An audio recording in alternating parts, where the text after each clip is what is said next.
Good morning. आप लोग atomic structure को बहुत अच्छे से क्लियर कर रहे थे, बहुत अच्छे। आपने एटॉमिक स्ट्रक्चर में बहुत सारी बातें अभी बैक में क्लियर की थी अध्ययन गुरु क्लासेस के द्वारा बाय रुबैद आलम। तो अध्ययन गुरु क्लासेस में आपने रुबैद आलम के द्वारा पिछले कई वीडियोस क्लियर किए थे। उस वीडियोस में आपने एटॉमिक स्ट्रक्चर के बारे में डीपली नॉलेज क्लियर की थी। अब इसी के साथ हम आगे बढ़ते हुए चल रहे हैं। यहाँ पर देखते हैं, अब मॉडर्न केमिस्ट्री की बात कर रहे हैं, मॉडर्न एटॉमिक स्ट्रक्चर। अभी तक बात किया था ओल्ड एटॉमिक स्ट्रक्चर के बारे में, आज मॉडर्न एटॉमिक स्ट्रक्चर पर हम बात करेंगे। मॉडर्न एटॉमिक स्ट्रक्चर में बात करते हैं क्वांटम नंबर। नोट कीजिएगा क्वांटम नंबर के बारे में। क्वांटम नंबर क्या है, नाम सुना है कि नहीं सुना है? क्वांटम नंबर का नाम सुना है या नहीं सुना है? सुना है। जैसा कि सारे लोग जानते हैं, आपको कहीं पर जाना है, किसी से मिलना है, तो मिलने के लिए हमें किस चीज की जरूरत पड़ती है? उसके एड्रेस की। आप किसी के मकान पर जाते हैं तो मकान पर पहुंचने के लिए सबसे पहले हमें जरूरत पड़ती है मोहल्ला नंबर, गली नंबर, मकान नंबर। इन बातों की जरूरत पड़ती है कि नहीं पड़ती है? पहले तो ऐसा टाइम था कि लिख करके ऐसे ही आजाद नगर, ये नगर, वो नगर, इस तरीके से नाम बता दिए जाते थे। आज सारे सिस्टम एक नंबर में आ रहे हैं। तो हमें जहां पर भी जाना है उसका पिन कोड क्या है, उसका नंबर क्या है। अब आप सोच रहे होंगे सर एड्रेस की बात केमिस्ट्री में क्यों कर रहे हैं? अरे भाई, एड्रेस की बात केमिस्ट्री में इसलिए कर रहे हैं कि हम लोग भी इलेक्ट्रॉन के पास चल रहे हैं। इलेक्ट्रॉन के बारे में पता करेंगे कि कौन इलेक्ट्रॉन कहाँ छिपा हुआ है, उसे ढूंढना है। तो इलेक्ट्रॉन को ढूंढने के लिए हमें भी कुछ नंबर्स की जरूरत पड़ती है, जिन नंबर्स को हम कहते हैं क्वांटम नंबर्स। इसके लिए इलेक्ट्रॉन्स के लिए। इलेक्ट्रॉन किस सेल में है, इलेक्ट्रॉन किस सब सेल में है, इलेक्ट्रॉन किस ऑर्बिटल में है, इलेक्ट्रॉन का स्पिन कैसा है, ये सारी बातें जब हम क्लियर करते हैं तो इन बातों को क्लियर करने के लिए क्वांटम नंबर्स की जरूरत पड़ती है। और डियर, यहाँ पर जान लीजिएगा कि क्वांटम नंबर 4 टाइप्स होते हैं। क्वांटम नंबर के कितने टाइप्स होते हैं? 4 टाइप्स होते हैं, 4 टाइप्स होते हैं। जिसमें एक होता है प्रिंसिपल क्वांटम नंबर, मुख्य क्वांटम संख्या। इसे क्या कहते हैं हिंदी में? मुख्य क्वांटम संख्या। दूसरा होता है एजीमुथल क्वांटम नंबर, इसे कहते हैं दिगंशी क्वांटम संख्या। दिगंशी क्वांटम संख्या बहुत अच्छे से क्लियर कर लें, यहां से आपका एक्सरसाइज बहुत क्लियर होता है और बहुत सारी बातें यहीं से आपको क्लियर हो जाती है। मैग्नेटिक क्वांटम नंबर, इसे कहते हैं चुंबकीय क्वांटम संख्या। किसके नाम से जानते हैं? चुंबकीय क्वांटम संख्या। इसी तरीके से नेक्स्ट 4 क्वांटम नंबर होती है स्पिन क्वांटम नंबर, जिसे हिंदी में हम लोग क्या कहते हैं? चक्रण क्वांटम संख्या। तो यहाँ पर हमने आपको हिंदी भी इसकी काउंट कर दी है कि क्वांटम नंबर 4 टाइप्स के होते हैं। और जो 4 टाइप्स के क्वांटम नंबर यहाँ पर आपके सामने हमने एक्सप्लेन किए हैं। तो अब यहाँ पर जानना है कि ये क्वांटम नंबर हमें कौन क्या चीज रिप्रेजेंट करा रहे हैं। तो चलिएगा बात करते हैं। सबसे पहले हम principal quantum number. Principal quantum number हमारे सामने ये लिखा हुआ है। प्रिंसिपल क्वांटम नंबर को हम रिप्रेजेंट करते हैं एन से। इसे किससे रिप्रेजेंट करते हैं? एन से। और जो एन की वैल्यूज होती है 1, 2, 3, 4, इस तरीके से एन की वैल्यूज होती है। एन एक कंप्लीट नंबर होता है। एन 0 नहीं होता है, बल्कि 1 से लेकर के इनफाइनाइट तक एन की कोई भी वैल्यूज यहाँ पर हो सकती है। तो एन हमें क्या बता रहा है? यहाँ पर जो n है प्रिंसिपल क्वांटम नंबर है, वो जनरली अगर देखा जाए तो हमें बात कर रहा है सेल के बारे में। ये किसके बारे में बात करता है? सेल। तो यहाँ पर सेल, और इसे कह सकते हैं ऑर्बिट। सेल को हिंदी में क्या कहते हैं? कक्षा, कोश, कोश, कक्षा। तो डेफिनेशन क्लियर हो रही है कि ऐसी क्वांटम नंबर जो किसी इलेक्ट्रॉन के सेल के बारे में जानकारी देती हैं, सेल को रिप्रेजेंट करती हैं, ऐसी क्वांटम नंबर को हम लोग प्रिंसिपल क्वांटम नंबर कहते हैं, जिन्हें एन से रिप्रेजेंट किया जाता है। 1 2 3 4 5 एन के वैल्यूज होते हैं। इसके बाद में ठीक है, आगे चलिएगा। सेकंड क्वांटम नंबर सब सिस्टम में क्लियर किए जाते हैं, सिस्टम में ही पूरी बात क्लियर करनी है। ये तो फर्स्ट क्वांटम नंबर है। अब यहाँ पर हम पहुंचते हैं second quantum number, azimuthal quantum number, जिसे एल से रिप्रेजेंट करते हैं। तो अब यहाँ पर हम चलते हैं second quantum number, azimuthal quantum number, जिसे हिंदी में हम लोग क्या कहते हैं, द्विगलसी क्वांटम संख्या। पहली जानकारी तो आपको क्लियर हुई। अब अगली जानकारी जब हम क्लियर करते हैं एजीमुथल क्वांटम नंबर। अब ये एजीमुथल क्वांटम नंबर, चूंकि जैसा कि हम लोग केमिस्ट्री, जनरल केमिस्ट्री जब क्लियर करते हैं, एटॉमिक स्ट्रक्चर क्लियर करते हैं, तो हम ये जानते हैं कि आपसे अगर यहाँ पर ये कह दिया जाए कि स्टूडेंट या कोई भी बॉयज कहाँ मिलेगा, तो हम लोग कह देते कमरे में मिलेगा। अरे कमरे में मिलेगा, लेकिन कमरे में कहाँ पर मिलेगा? अब कमरा होगा, कमरे में बेड पड़ा होगा, बेड के ऊपर जो भी बॉयज या गर्ल्स जिसे भी आपको पता करना है वहां पर मिलेगा।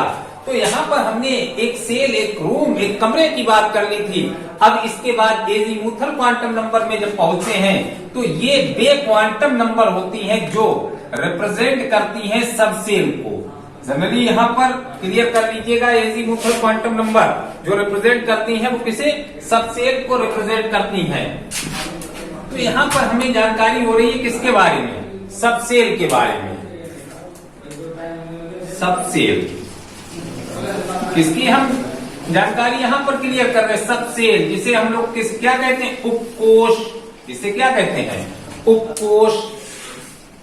हम लोग क्या कहते हैं, सब सेल, उपकोष कहते हैं। और सब सेल की जानकारी हमें क्लियर हो रही है किससे, एजीमुथल क्वांटम नंबर से। बहुत छोटा छोटा सा टर्म्स क्लियर करिएगा। सेल की जानकारी क्वांटम प्रिंसिपल क्वांटम नंबर से, सब सेल की जानकारी एजीमुथल क्वांटम नंबर से। और जो सब सेल होते हैं इन्हें रिप्रेजेंट किया जाता है एल से। एजीमुथल क्वांटम नंबर को एल से रिप्रेजेंट करते हैं। और एल की वैल्यू डिपेंड करती है एल की वैल्यूज पर। एल की जो वैल्यूज होती है वो किस पर डिपेंड करती है, एल की वैल्यूज पर। तो एल की वैल्यूज जब क्लियर करते हैं तो इसकी वैल्यूज होती है 0 से n-1 तक।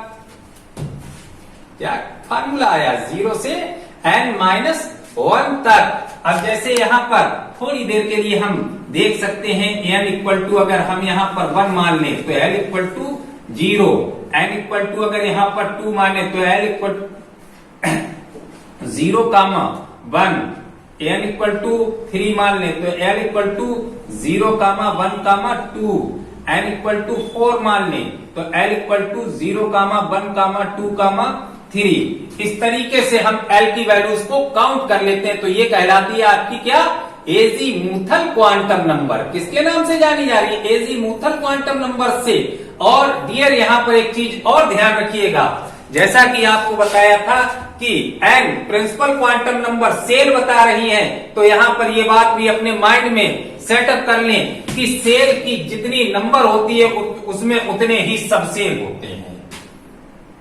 क्या नोट्स मिला आपको कि सेल की जितनी नंबर होगी उसमें उतने ही सब सेल होंगे। अगर सेल की नंबर 1 है तो यहाँ पर सब सेल भी 1 ही होगा। सेल की नंबर 2 है तो सब सेल भी 2 ही होंगे।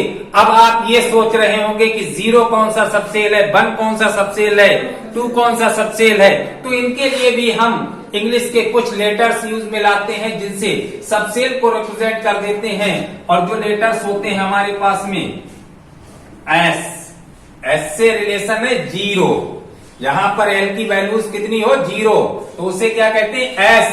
एल की वैल्यूज 1 हो तो उसे क्या कहते हैं पी। एल की वैल्यूज 2 है तो उसे क्या कहते हैं डी। और एल की वैल्यूज 3 है तो उसे क्या कहते हैं एफ। तो एस पी डी एफ ये आपको क्लियर हुए हैं क्या है, सब सेल, राइट। अब सब सेल में होते हैं ऑर्बिटल।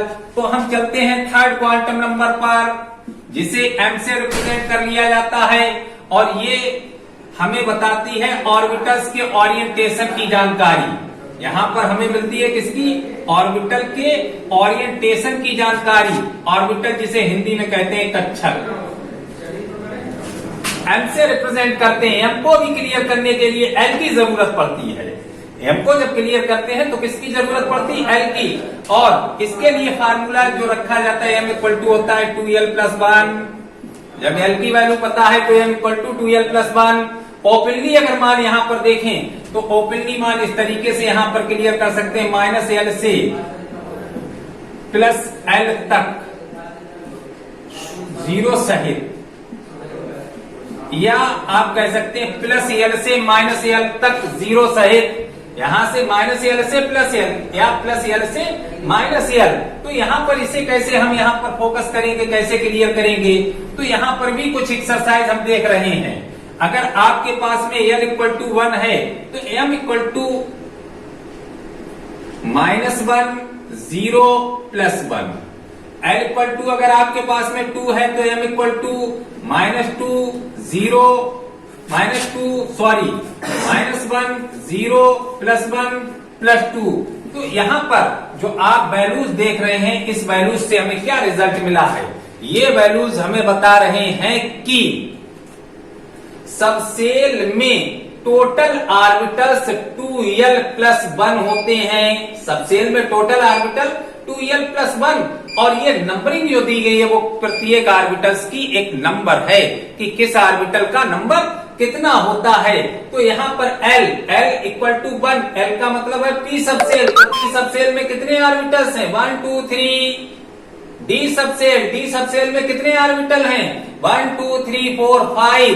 तो इस तरीके से हमें यहाँ पर क्लियर हो जाता है, रिजल्ट मिल जाता है कि ऑर्बिटल्स की नंबर कितनी होती है, s में कितने, p में कितने, d में कितने और f में कितने। नेक्स्ट आगे चलते हैं 4th क्वांटम नंबर पर, स्पिन क्वांटम नंबर। ये क्या है? Spin quantum number. ऑर्बिटल्स में इलेक्ट्रॉन रहते हैं और जैसा कि आप लोग जानते हैं कि एक ऑर्बिटल में मैक्सिमम 2 इलेक्ट्रॉन रह सकते हैं और दोनों इलेक्ट्रॉनों का डायरेक्शन चेंज होता है। एक क्लॉकवाइज चलेगा तो दूसरा एंटी क्लॉकवाइज चलेगा। इसे एस से रिप्रेजेंट करते हैं। ये स्पिन ऑफ इलेक्ट्रॉन्स को रिप्रेजेंट करते हैं। किसे बताते हैं? Spin off electron. तो एक क्लॉकवाइज, दूसरा एंटी क्लॉकवाइज।